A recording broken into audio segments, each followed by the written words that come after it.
अष्टमस्य श्लोकस्य व्याख्यानमिदानीं विचार्यते।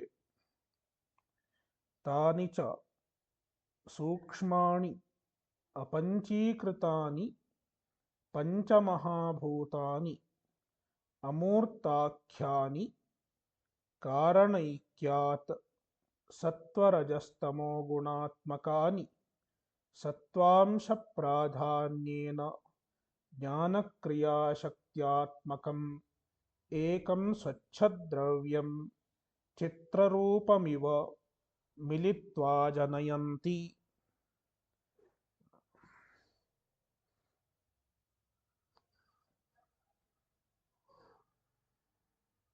आदौ इदानीं दृश्यपदार्थः विचार्यते। दृश्यपदार्थः त्रिविधः। अव्याकृतं अव्याकृत प्रथमम् अव्याकृतं, द्वितीयम् अमूर्तं, तृतीयं मूर्तम्। अव्याकृत अमूर्त मूर्तभेदात् दृश्यपदार्थः त्रिविधः। तत्र आदौ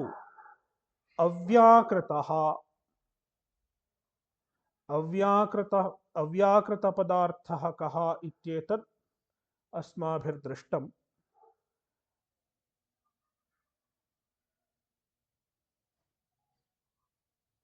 अव्याकृतं नाम मूलाविद्या, तद्व्याप्यैः सह, अविद्याव्याप्यैः अविद्याचैतन्यसम्बन्धादिभिः सह अव्याकृतम् इत्युच्यते इति पूर्वस्मिन् वर्गे दृष्टम्। इदानीम्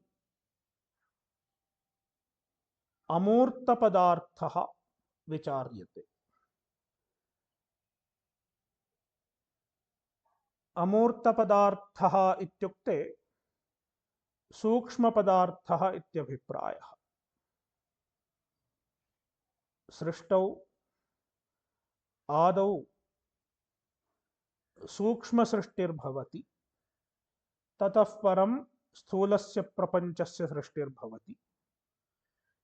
तत्र पञ्चमहाभूतानि अमूर्तान्येव भवन्ति। पञ्चसूक्ष्मभूतानि अपञ्चीकृतानि भूतानि अव्याकृतादुत्पन्नानि, तानि सर्वाण्यपि न अव्याकृतानि अमूर्तानि भवन्ति। तानि च सूक्ष्माणि अपञ्चीकृतानि अमूर्ताख्यानि। एतानि पञ्चसूक्ष्मभूतानि अमूर्तान्युच्यन्ते। कारणैक्यात् सत्वरजस्तमो गुणात्मकानि। कारणैक्यात् एतेषां भूतानां यत् कारणं वर्तते अविद्या, अविद्या सत्वरजस्तमो गुणात्मिका, त्रिगुणात्मिका इत्येतत् प्रसिद्धम्। तथैव एतानि भूतानि अपि त्रिगुणात्मकान्येव भवन्ति। कुतः? कारणैक्यात्। कार्यं कारणादभिन्नम् इत्युच्यते। कार्यं कारणात् भिन्नं न भवति। यथा घटः मृदो न भिन्नः,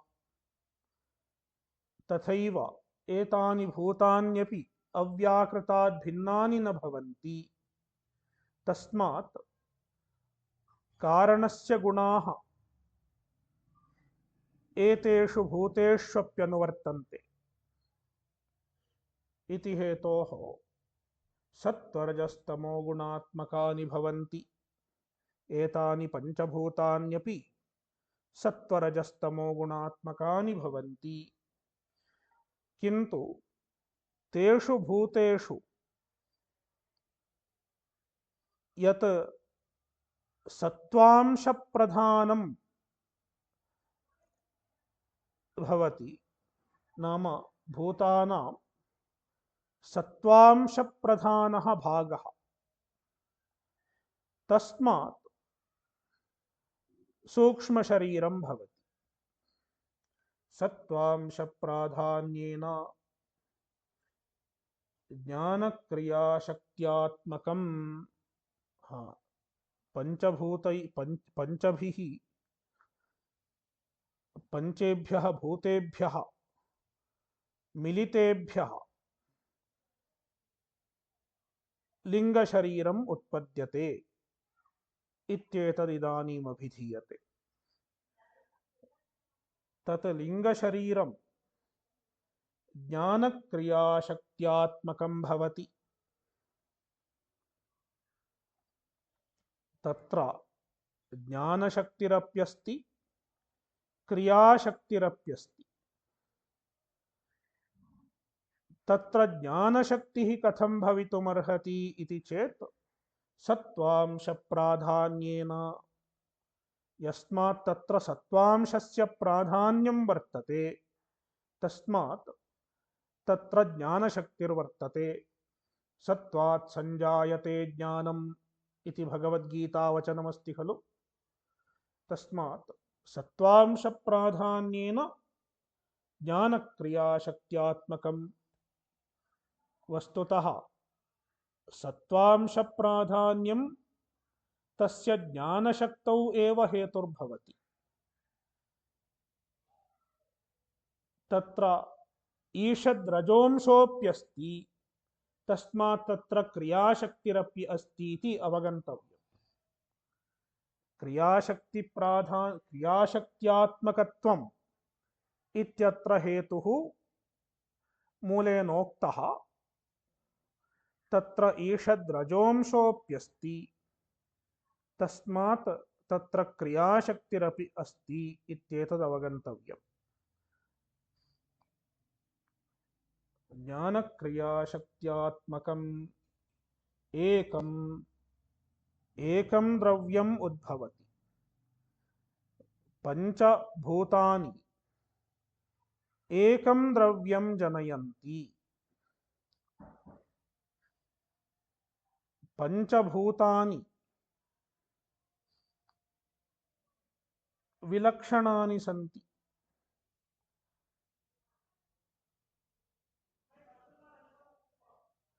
विजातीयानि सन्ति। विजातीयानि पंचभूतानि मिलित्वा एकं द्रव्यं कथम् उत्पादयन्ति इत्यत्र दृष्टान्तः उच्यते। चित्ररूपम् इव इति।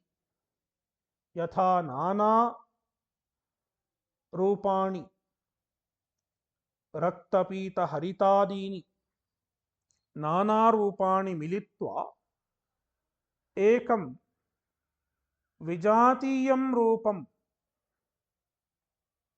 चित्ररूपम् उत्पादयन्ति। चित्ररूपम् इत्युक्ते तत् न रक्तं भवति, न पीतं भवति, न हरितं भवति। तद्विजातीयं किञ्चित् रूपं भवति।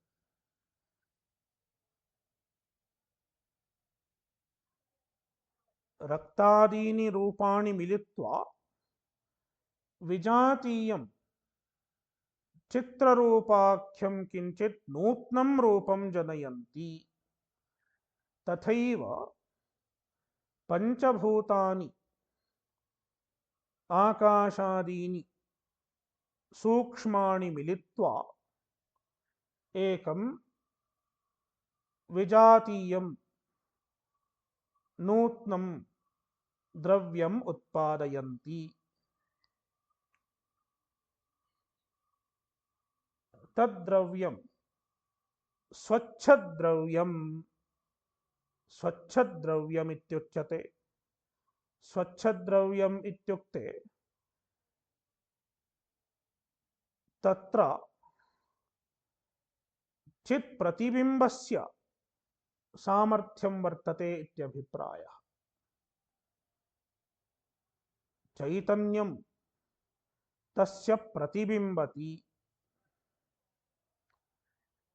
तस्मात् तत् स्वच्छद्रव्यम् इत्युच्यते। यथा दर्पणः दर्पणे मुखं प्रतिबिम्बति इति हेतोः दर्पणं स्वच्छद्रव्यम् इत्युच्यते। भित्त्याद्यपेक्षया कुड्याद्यपेक्षया दर्पणं स्वच्छद्रव्यं भवति। तथैव स्थूलशरीराद्यपेक्षया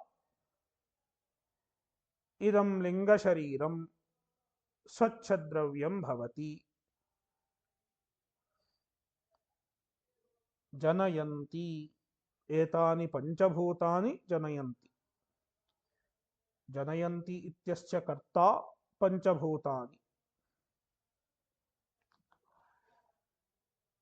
तस्य च ज्ञानशक्तिप्रधानांशः अन्तःकरणम्।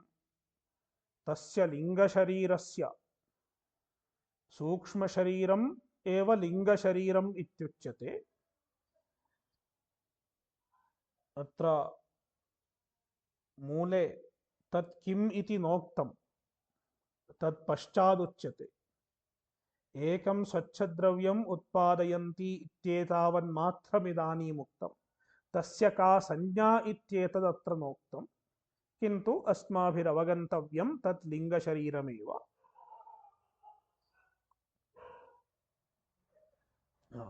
तस्य च ज्ञानशक्तिप्रधानांशः अन्तःकरणम्। तत्र अंशद्वयं वर्तते। एकः ज्ञानशक्तिप्रधानः अंशः, अपरः क्रियाशक्तिप्रधानः अंशः इति। तस्य ज्ञानशक्तिप्रधानः अंशः अन्तःकरणम्। ज्ञानशक्तिप्रधानः अवयवः अंशः अन्तःकरणम् इत्युच्यते। तच्च बुद्धिर्मनः इति द्विधा उच्यते। तत् अन्तःकरणं द्विधा वर्तते, बुद्धिः मनः इति। कदाचित् चतुर्धा इत्युच्यते। बुद्धिः मनः अहङ्कारः चित्तम् इति। किन्तु अत्र चित्ताहङ्कारयोः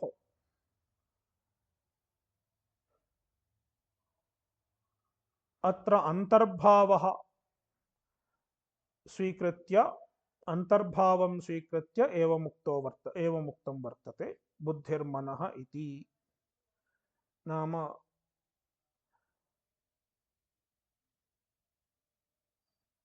चित्ताहङ्कारौ अनयोः अन्तर्भवति इत्यवगन्तव्यम्। बुद्धिः मनः इति द्विधा उच्यते। तत्र बुद्धिमनसोः एवं भेदः अन्यत्र क्वचित् क्रियते।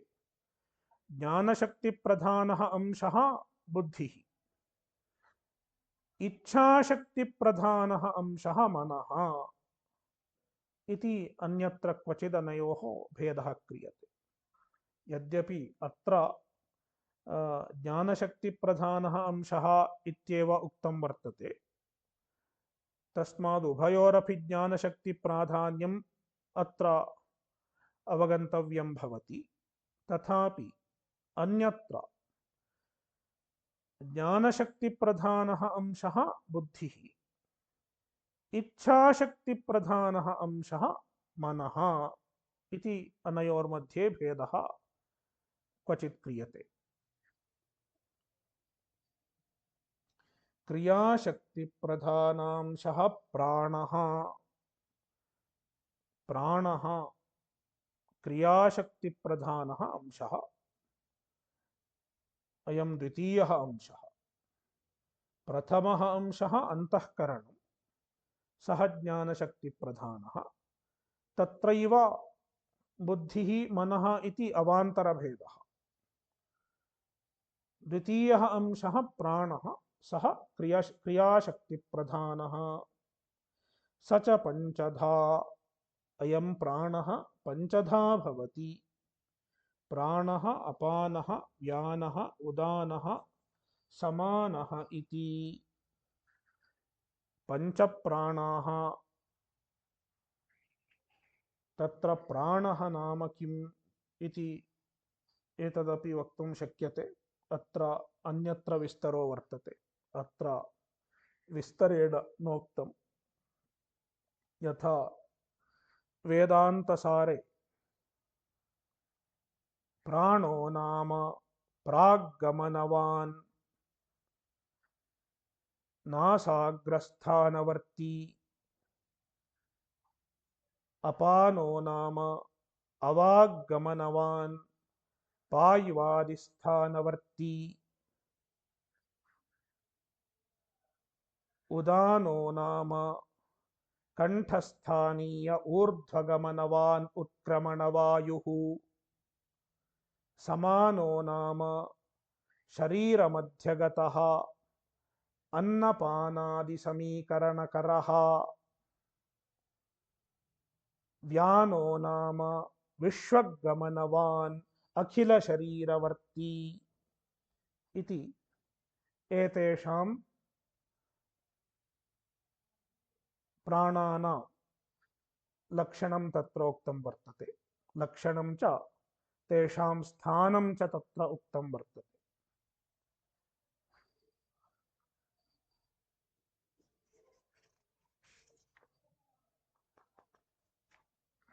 एवम् एकैकभूतेभ्यः ज्ञानक्रियाशक्तिभेदात् प्रत्येकम् इन्द्रियद्वयं जायते इदानीम् इन्द्रियाणां सृष्टिरुच्यते एवं यथा भूतेभ्यः मिलितेभ्यः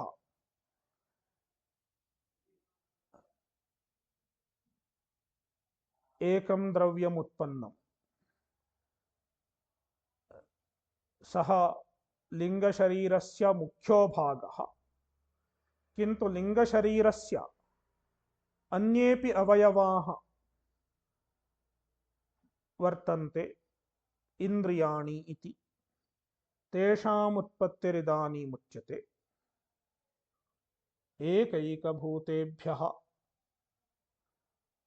पूर्वं यदुक्तम् अन्तःकरणं प्राणश्च तस्य उत्पत्तिः सर्वेभ्यः भूतेभ्यः मिलितेभ्यो भवति किन्तु इन्द्रियाणाम् उत्पत्तिस्तु पृथक् पृथक् भवति एकैकभूतेभ्यः नाम एकस्मादेकस्मात् भूतात् इन्द्रियद्वयम् उत्पद्यते प्रत्येकम् इन्द्रियद्वयम् उत्पद्यते ज्ञानक्रियाशक्तिभेदात् प्रत्येकं नाम एकस्मात् भूतात् इन्द्रियद्वयम् उत्पद्यते यथा आकाशात् एकं ज्ञानेन्द्रियम् उत्पद्यते एकं कर्मेन्द्रियम् उत्पद्यते इति एकस्मात् भूतात् एकं ज्ञानेन्द्रियम् एकं कर्मेन्द्रियम् इति इन्द्रियद्वयम् एकस्मादेकस्मात् भूतात् जायते तत्र इन्द्रियद्वयं कथम् इति चेत् ज्ञानक्रियाशक्तिभेदात् प्रत्येकम् इन्द्रियद्वये प्रत्येकं ज्ञानक्रियाशक्तिभेदवद्भवति नाम एकम् इन्द्रियं ज्ञानशक्तिमद्भवति अपरम् इन्द्रियं क्रियाशक्तिमद्भवति तथा एकस्मात् भूतात् जायमानयोः इन्द्रिययोः भेदः भवति इत्यभिप्रायः आकाशात् श्रोत्रवाचौ आकाशात् ज्ञानशक्तिमत् श्रोत्रेन्द्रियमुत्पद्यते क्रियाशक्तिमत् वागिन्द्रियम् उत्पद्यते इति श्रोत्रवाचौ वायोः त्वक्पाणि वायोः ज्ञानशक्तिमत् त्वगिन्द्रियमुत्पद्यते क्रियाशक्तिमत् पाणीन्द्रियमुत्पद्यते यत् ज्ञानशक्तिमदिन्द्रियं तत् ज्ञानेन्द्रियम् इत्युच्यते यत् क्रियाशक्तिमदिन्द्रियं तत् कर्मेन्द्रियम् इत्युच्यते तेजसः चक्षुष्पादौ तेजसः चक्षुः पादेन्द्रियम् इति इन्द्रियद्वयम् अद्भ्यः रसनपायु अद्भ्यः नाम जलात् रसनेन्द्रियं पायुइन्द्रियं पृथिव्याः घ्राणोपस्थौ पृथिव्याः घ्राणोपस्थौ घ्राणेन्द्रियम् उपस्थेन्द्रियम् इति इन्द्रियद्वयम् एवम् एकैकस्मात् भूतात् एकैकेभ्यः भूतेभ्यः प्रत्येकम् इन्द्रियद्वयम् उत्पद्यते अत्र तेजोमयी वागिति श्रुतेः तैजसी वाक् पादस्तु नाभस इति केचित् अत्र कश्चन अन्यः अभिप्रायः वर्तते अन्येषां केषाञ्चिदाचार्याणां तेजोमयी वाक् अन्ये अत्र आचार्यैः किमुक्तम् इति चेत् वायोः आकाशाद् वागिन्द्रियमुत्पन्नम् इत्युक्तम् अत्र आकाशात् श्रोत्रवाचौ नाम वागिन्द्रियम् आकाशादुत्पन्नम् इति ग्रन्थकृताम् अभिप्रायः किन्तु अन्ये केचन आचार्याः वागिन्द्रियं तेजसः उत्पन्नम् इति तैजसी नाम तेजसः उत्पन्ना वाक् इति तेषाम् अन्येषाम् आचार्याणाम् अभिप्रायः तैजसी वाक् इति केचित् अपि च पादः नाभसः पादः पादेन्द्रियं नाभसमित्युक्ते आकाशादुत्पन्नं नभसः उत्पन्नम् इति अन्येषां केषाञ्चित् अभिप्रायः तत्र वागिन्द्रियं तेजसः उत्पन्नमित्यत्र किं प्रमाणम् इति चेत् क्वचित् श्रुतिर्वर्तते तेजोमयी वागिति श्रुतेः वागिन्द्रियं तेजसः उत्पन्नम् इत्यत्र इदं श्रुतिवाक्यं तैः प्रमाणत्वेनोपस्थाप्यते तेजोमयी वागिति श्रुतेः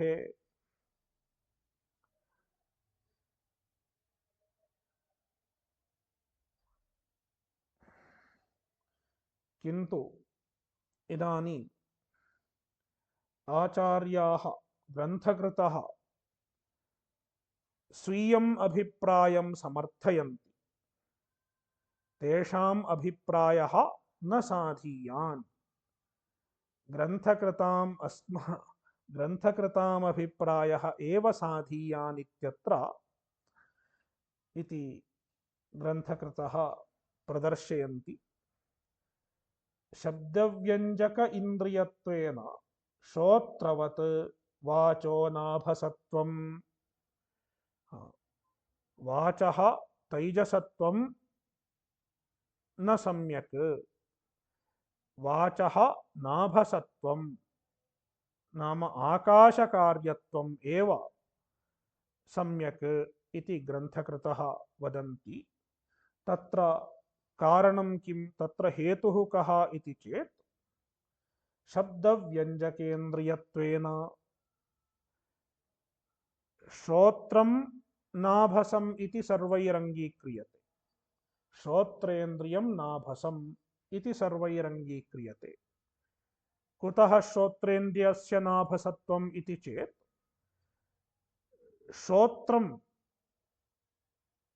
श्रोत्रेन्द्रियस्य गुणः कः? श्रोत्रेन्द्रियं कं गुणं गृह्णाति इति चेत् शब्दगुणं, शब्दं गृह्णाति। शब्दः आकाशस्य गुणः। यत् इन्द्रियं यस्य भूतस्य गुणं गृह्णाति तत् इन्द्रियं तस्मात् भूतादुत्पन्नम् इति प्रायेण नियमः अस्ति।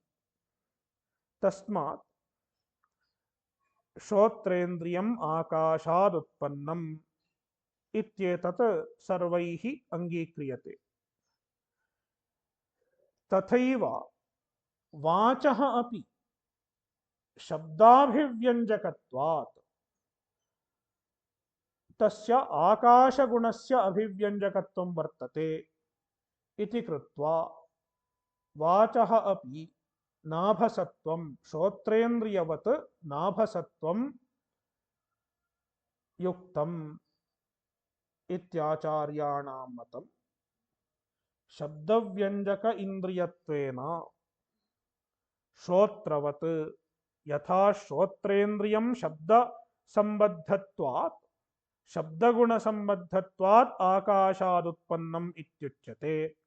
तथैव शब्दव्यञ्जक इन्द्रियत्वेन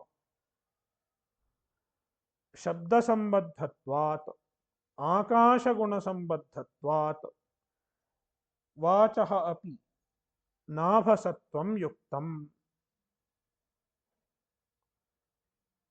तस्मात्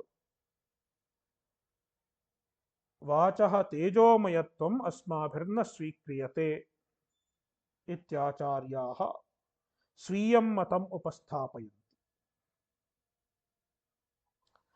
अपि च पादः नाभसः इति तेषां मतं। तत्र आचार्यैरुच्यते पादः नाभसो न भवति, पादः तैजसः नाम तेजसः सम्भूतः इत्येव आचार्याः वदन्ति। तत्र किं प्रमाणम् इति चेत् पादचिकित्सया च चक्षुषः स्वास्थ्यदर्शनात् चक्षुषः तैजसत्वं स्वीक्रियते। तैजसः एव अग्नेः एव चक्षुरिन्द्रियं सम्भूतम् इत्येतत् सम्मतम्। तथैव पादस्यापि तैजसत्वं। कुतः? पादस्य चक्षुषा सह विशेषः कश्चन सम्बन्धो वर्तते। तत् कीदृशः? सः कीदृशः सम्बन्धः इति चेत् पादचिकित्सया चक्षुषः स्वास्थ्यदर्शनात्। एतत् प्रायः आयुर्वेदे एवं प्रसिद्धमिति मन्ये, मया न ज्ञायते। यदि कश्चन वैद्यः वा अन्यः ज्ञाता वर्तते चेत् सः वक्तुं समर्थो भवति, मया न ज्ञायते। पादचिकित्सया चक्षुषः स्वास्थ्यदर्शनात्। यदि चक्षुषः स्वास्थ्यमपेक्षितं तर्हि पादचिकित्सा करणीया। तादृशी काचित् चिकित्सा स्यात्। यथा इदानीन्तने काले आक्युपङ्क्चर्, आक्युप्रेशर् इत्यादिकं वर्तते। तथैव पादे किञ्चित् मर्दनं क्रियते चेत् प्रायः चक्षुषः स्वास्थ्यं वर्धते इति कल्पयितुं शक्यते। तस्मात् पादस्य चक्षुषा सह सम्बन्धो वर्तते। पादस्य चक्षुषा सह सम्बन्धः अस्ति चेत् पादस्य तेजसा सह सम्बन्धः अपि अनुमातुं शक्यते। तस्मात् पादः तैजसः इति निर्णेतुं शक्यते इति आचार्याणां मतम्। चक्षुर्वत् पादस्यापि तैजसत्वम् इति तु युक्तम् उत्पश्यामः। तैजसत्वं पादस्यापि पादस्य तैजसत्वम् इति युक्तम् इति ग्रन्थकृताम् अभिप्रायः।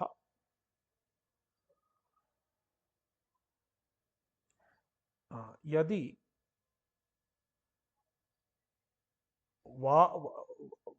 वाचः नाभसत्वं स्वीक्रियते तर्हि तेजोमयी वाक् इत्यस्याः श्रुतेः का गतिः इति चोद्यमायाति। आचार्यैः वाचः नाभसत्वम् उक्तम्, तर्हि तेजोमयी वागित्यस्य का गतिः? तस्याः श्रुतेर्गतिरुच्यते। तेजोमयत्वश्रुतिस्तु मनसः पंचभूतकार्यस्यापि अन्नमयत्वश्रुतिरिव तदुपकार्यतया व्याख्येया। इदानीम् उच्यते तेजोमयी वाक् इत्यस्याः श्रुतेरभिप्रायः वागिन्द्रियं तेजसः सम्भूतम् इति न। वागिन्द्रियं वस्तुतः आकाशादेव सम्भूतम्, तथापि तेजोमयी वागित्यस्याः श्रुतेः का गतिरिति चेत् तेजः पदार्थः वाचः उपकारको भवति। यदा कश्चन तैजसः पदार्थः भक्ष्यते तेन वाचः उपकारो भवति। यथा कश्चन उष्णं जलं पिबति तदा वाचः सौष्ठवं दृश्यते। यथा अहमपि उष्णमेव जलं पिबामि, वाचः सौष्ठवं भवति वा न वा इति न जाने, किन्तु किञ्चित् साहाय्यं भवति इति कृत्वा तेजसः उपकारकत्वाभिप्रायेण तेजोमयी वागित्युक्तम्। तस्य वाचः तेजः कार्यत्वं न अभिप्रेतम् इत्यर्थः। तेजोमयत्वश्रुतिस्तु मनसः, तत्र दृष्टान्तः उच्यते। यद्यपि वाक् तेजसः कार्यं न भवति तथापि तेजोमयी इति कथं वक्तुं शक्यते इति चेत् अन्यत्रापि तथा व्यवहारो दृश्यते इति दृष्टान्तमुखेन उपपाद्यते। यथा मनसः पंचभूतकार्यत्वं वर्तते, तत्तु पूर्वमेव अस्माभिः दृष्टम्। पंचेभ्यः भूतेभ्यः मिलितेभ्यः अंतःकरणं भवति इत्येतदस्माभिर्दृष्टम्। यद्यपि मनः पंचभूतकार्यं तथापि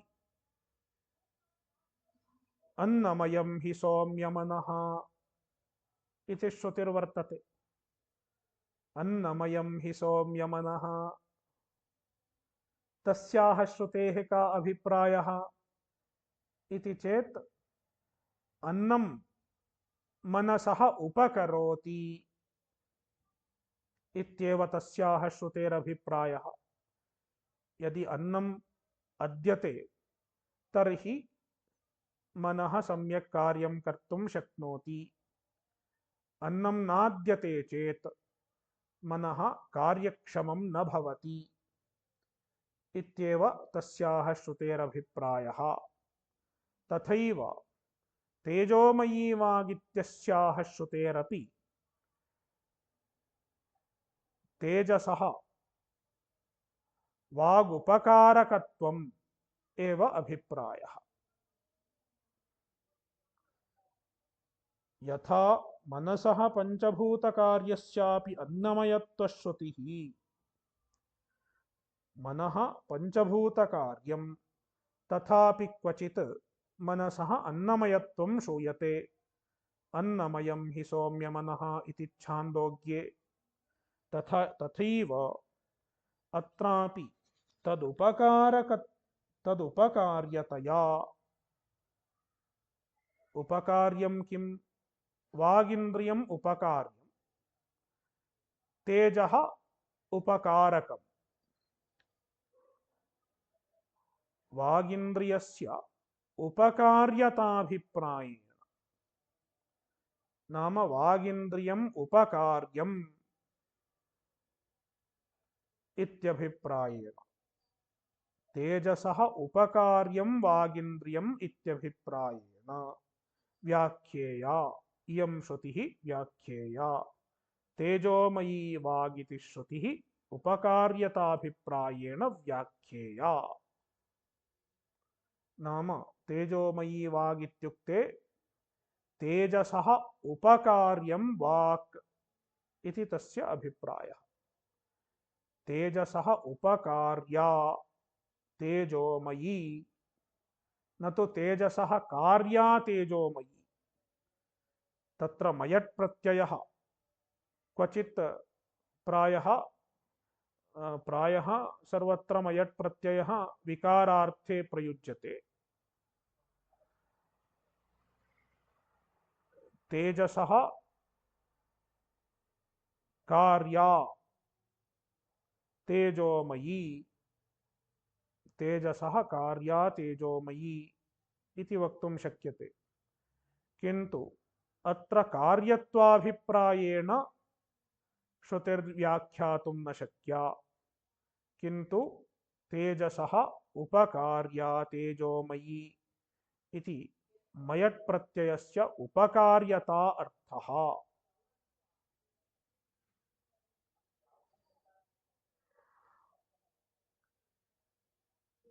मनसश्च पंचभूतगुणग्राहकत्वेन तत्त्वनिश्चयात् पंचभूतात्मकत्वम् इत्यन्यदेतत्। इदानीं कश्चन एवं प्रष्टुं शक्नोति, अन्नमयं हि सौम्य मनः इत्यस्ति, तस्मात् मनः अन्नमयम् इत्येव स्वीकर्तुं शक्यते। कुतः मनसः पंचभूतकार्यत्वमुच्यते? तत्र अन्नं नाम पृथिवी, अन्नम् इत्युक्ते पृथिवी इत्यभिप्रायः।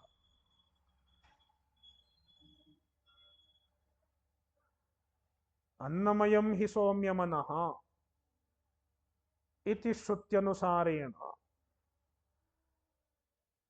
मनसः अन्नमयत्वम् अपि वक्तुं शक्यते। तत्र कथं मनसः पंचभूतकार्यत्वं निर्णेतुं शक्यते इति चेत् तत्र आचार्याः वदन्ति, मनः पंचभूतगुणग्राहकं भवति।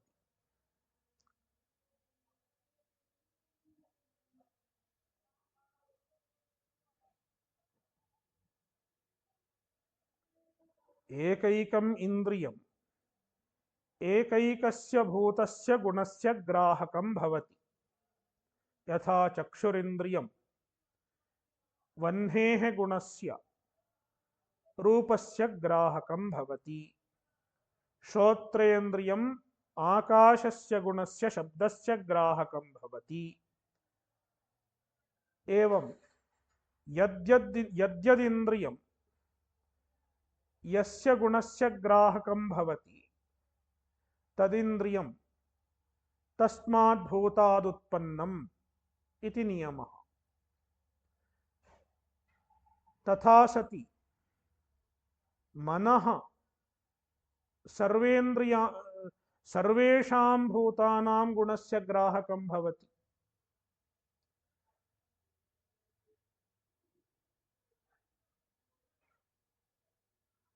मनः विना कस्यापि गुणस्य ग्रहणं न कर्तुं शक्यते। रूपस्य वा गन्धस्य वा शब्दस्य वा ग्रहणं विना मनः कर्तुं न शक्यते। तस्मात् मनः सर्वेषां भूतानां गुणस्य ग्राहकं भवति। तस्मात् मनसः सर्वेषां भूतानां कार्यत्वम् उपपन्नम्। तदेव उच्यते मनसः पंचभूतगुणग्राहकत्वेन तत्त्वनिश्चयात्। तत्त्वनिश्चयात् इत्युक्ते पंचभूतकार्यत्वनिश्चयात् इत्यभिप्रायः। पंचभूतगुणग्राहकत्वेन पंचभूतकार्यत्वनिश्चयात्। पंचभूतात्मकत्वम्। तस्मात् मनः पंचभूतात्मकम्। तस्मात् अन्नमयं हि सौम्य मनः इति इत्यस्याः श्रुतेः मनसः अन्नकार्यत्वं न अभिप्रायः, किन्तु अन्नस्य उपकार्यं मनः इत्येवाभिप्रायः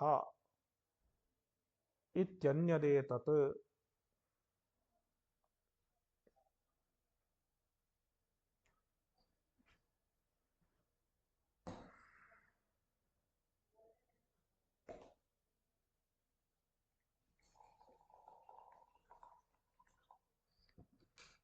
तस्मात् अत्र इदं कुतः इदमुच्यते इति चेत् पूर्वं तेजोमयी वागित्यस्याः श्रुतेरभिप्रायप्रदर्शनावसरे दृष्टान्तत्वेन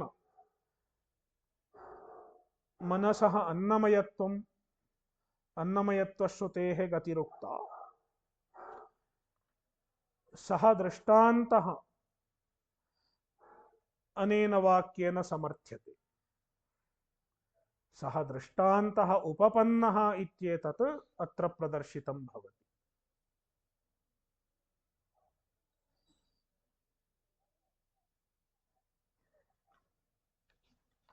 एतेषाम् अधिष्ठातारो देवा अपि ज्ञानक्रियाशक्तिप्रधानाः। इदानीम् एतेषाम् इन्द्रियाणाम् अधिष्ठातारः उच्यन्ते।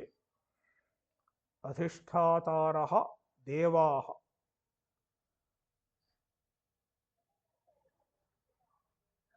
ते देवाः अपि क्रमेण ज्ञानक्रियाशक्तिप्रधानाः भवन्ति। यथा ज्ञानेन्द्रियस्य अधिष्ठाता देवः ज्ञानशक्तिप्रधानो भवति। कर्मेन्द्रियस्य अधिष्ठाता देवः क्रियाशक्तिप्रधानो भवति इत्यभिप्रायः। दिगग्नि। अत्र कस्य इन्द्रियस्य देवः इत्येतदवगन्तव्यम्। आदौ श्रोत्रं वाक् च। श्रोत्रेन्द्रियस्य दिग्देवता सा ज्ञानशक्तिप्रधाना भवति।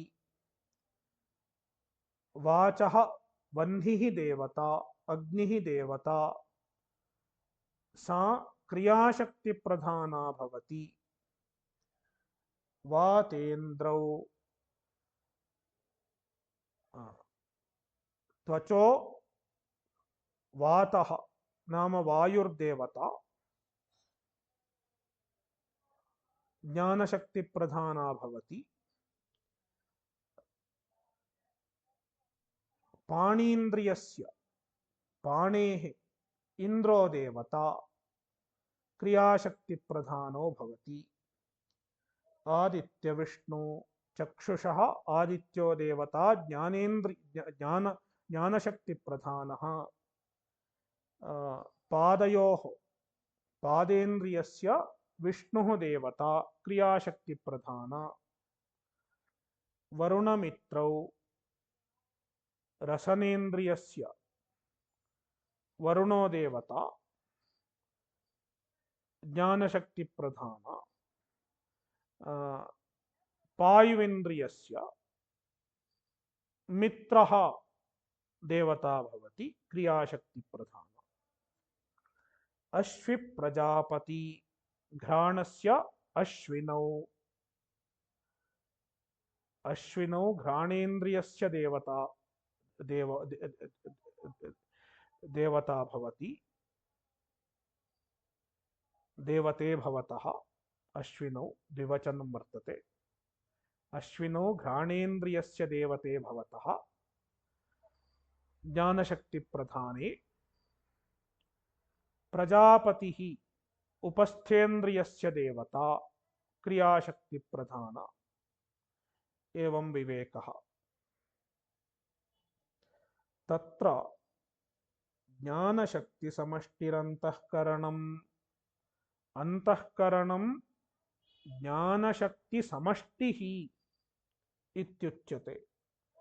ज्ञानशक्तिसमष्टिः इत्यस्य कः अभिप्रायः इति चेत् ज्ञानजनकेन्द्रियाणां सहकारी सर्वेषां ज्ञानजनकानाम् इन्द्रियाणाम् अंतःकरणं सहकारी भवति इति कृत्वा ज्ञानशक्तिसमष्टिः इत्युच्यते अंतःकरणम्।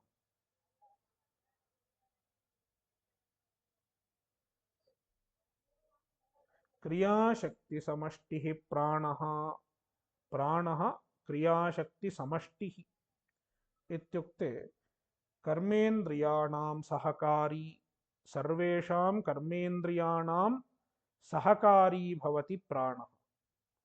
यदि प्राणः नास्ति तर्हि किमपि कर्मेन्द्रियं कार्यं कर्तुं समर्थं न भवति।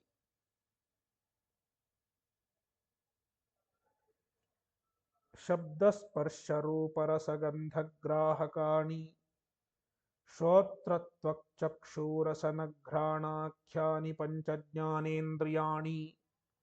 एतत् स्पष्टम्। त्वक्चक्षुषि अत्र एतेषु पञ्चसु ज्ञानेन्द्रियेषु केषाञ्चित् विशेषः वर्तते। त्वक्चक्षुषि स्वग्राह्यगुणाश्रयं द्रव्यम् अपि गृह्णीतः। अत्र इन्द्रियेषु प्रायः इन्द्रियाणि गुणान् एव गृह्णन्ति। यथा श्रोत्रेन्द्रियं शब्दगुणं गृह्णाति।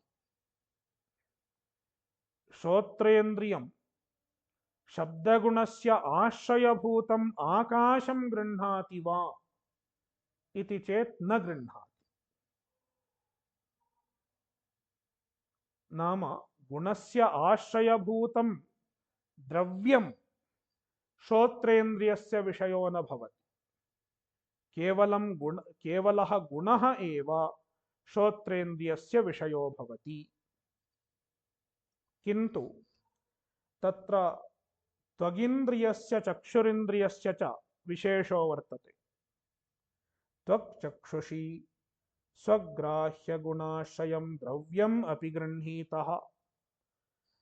त्वगिन्द्रियं चक्षुरिन्द्रियं च स्वग्राह्यगुणस्य नाम स्पर्शगुणस्य रूपस्य च यत् द्रव्यम् आश्रयो भवति, यथा स्पर्शस्य कश्चन आश्रयः स्यात्, स्पर्शगुणस्य आश्रयः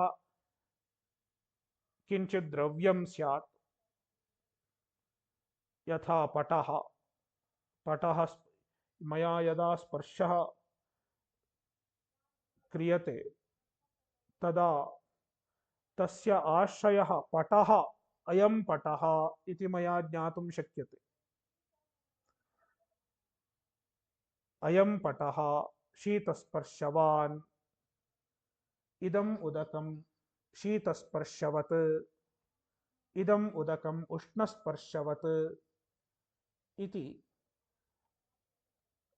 त्वगिन्द्रियेण न केवलं गुणः गृह्यते किन्तु गुणस्य आश्रयभूतं द्रव्यमपि गृह्यते। तथैव चक्षुरिन्द्रियेणापि न केवलं रूपं गृह्यते किन्तु रूपस्य आश्रयभूतं द्रव्यमपि गृह्यते। यथा अयं पटः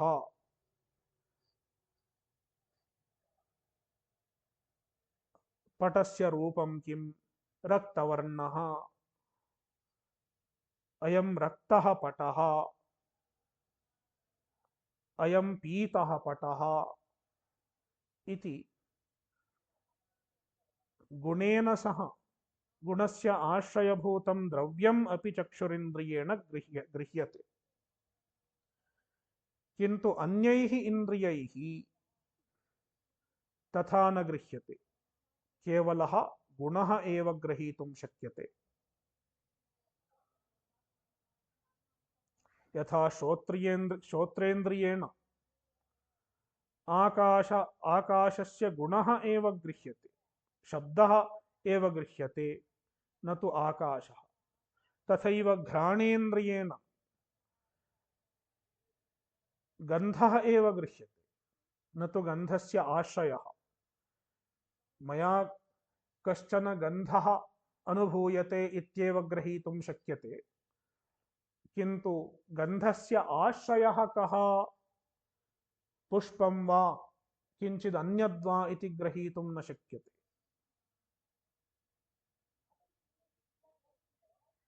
तथैव रसनया अपि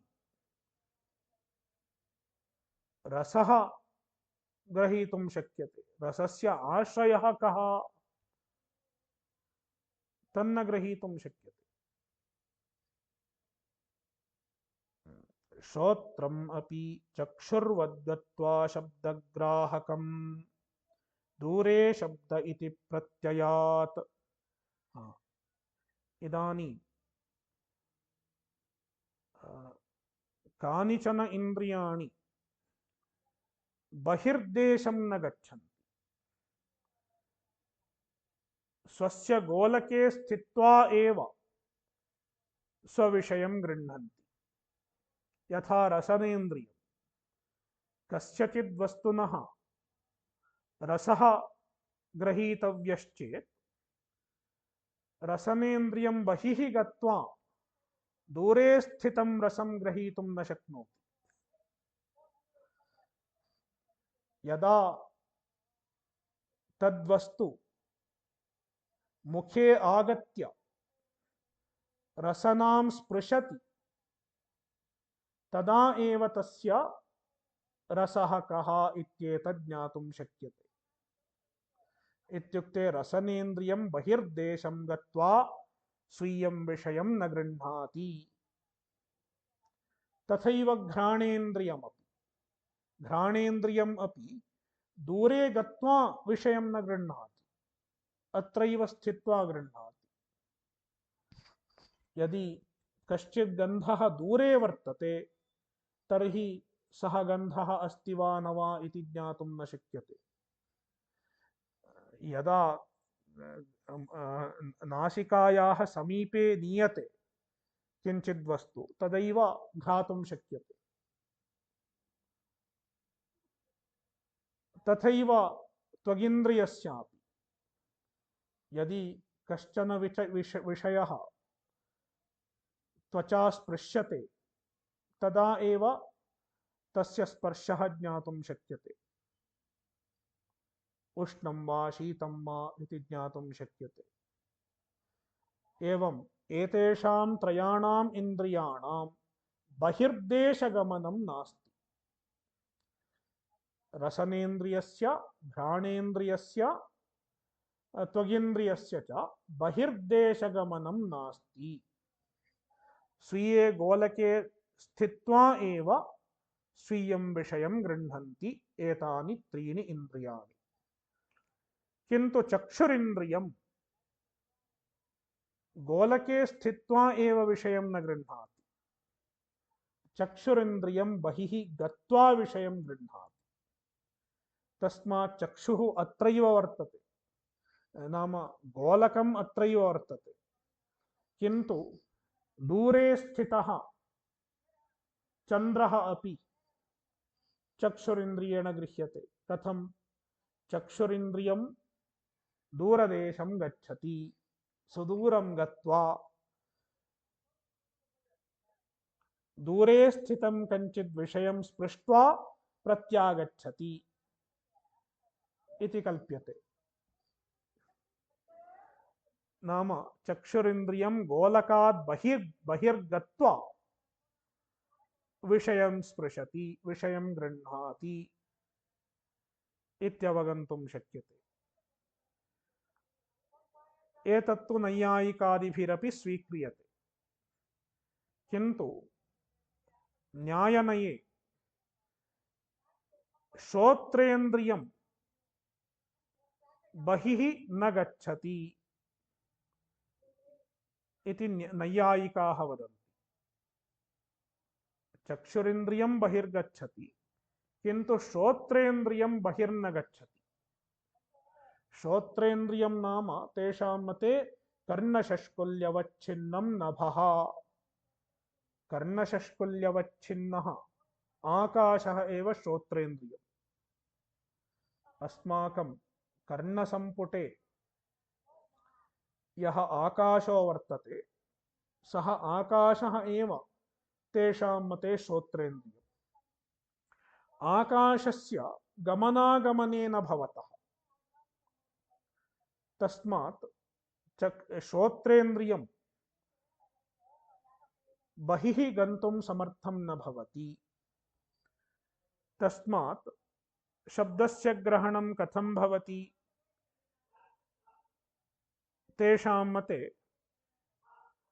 बहिः क्वचित् यदा कश्चित् शब्दः उद्भवति सः शब्दः तरङ्गरूपेण अस्माकं श्रोत्रं यावत् आयाति। यदा अस्माकं श्रोत्रं यावत् सः शब्दः आगच्छति तदा एव अस्माभिः सः शब्दः ज्ञायते इति नैयायिकानां प्रक्रिया वर्तते। शब्दः एव श्रोत्रेन्द्रियपर्यन्तम् आगत्य स्वस्य ग्रहणं कारयति इति नैयायिकानां मतं। किन्तु अस्माकं मते श्रोत्रेन्द्रियं नाम आकाशः एव न, आकाशस्य कार्यं श्रोत्रेन्द्रियम्। तस्मात् तत् श्रोत्रेन्द्रियं बहिः गन्तुं समर्थं भवति। दूरदेशं गत्वा शब्दं श्रोतुं श्रोत्रेन्द्रियं समर्थं भवति। तस्मात् चक्षुरिन्द्रियवदेव श्रोत्रेन्द्रियम् अपि बहिर्देशं गत्वा स्वीयं विषयं गृह्णाति इति अस्माकं मतं, नाम आचार्याणां मतम् इत्थम्। तदेव उच्यते श्रोत्रम् अपि चक्षुर्वत् गत्वा नाम बहिर्देशं गत्वा विषयपर्यन्तं गत्वा शब्दग्राहकं श्रोत्रेन्द्रियं शब्दस्य ग्रहणं करोति। अत्र किं प्रमाणम् इति चेत् दूरे शब्दः इति प्रत्ययात्। दूरे शब्दः इति प्रत्ययः वर्तते, अस्माकं तथा अनुभवो भवति। अयं शब्दः दूरे श्रूयते, अयं शब्दः समीपे श्रूयते इति प्रत्ययः कथं भवितुमर्हति? श्रोत्रेन्द्रियं बहिर्गत्वा क्वचित् किञ्चित् दूरं गत्वा शृणोति इत्यतः दूरे शब्दः समीपे शब्दः इति प्रत्ययो भवति इति आचार्याणां कल्पना। दूरे शब्दः इति चेत् श्रोत्रेन्द्रियं किञ्चित् दूरे गत्वा शब्दं शृणोति। समीपे शब्दः इत्युक्ते श्रोत्रेन्द्रियं तावत् दूरं न गतं, किञ्चित् समीपे एव श्रोत्रेन्द्रियं वर्तते, तत्रैव शब्दं शृणोति इति कल्पयितुं शक्यते इत्यभिप्रायः। ॐ पूर्णमदः पूर्णमिदं पूर्णात् पूर्णमुदच्यते पूर्णस्य पूर्णमादाय पूर्णमेवावशिष्यते। ॐ शान्तिः शान्तिः शान्तिः। हरिः ॐ श्रीगुरुभ्यो नमः। हरिः ॐ।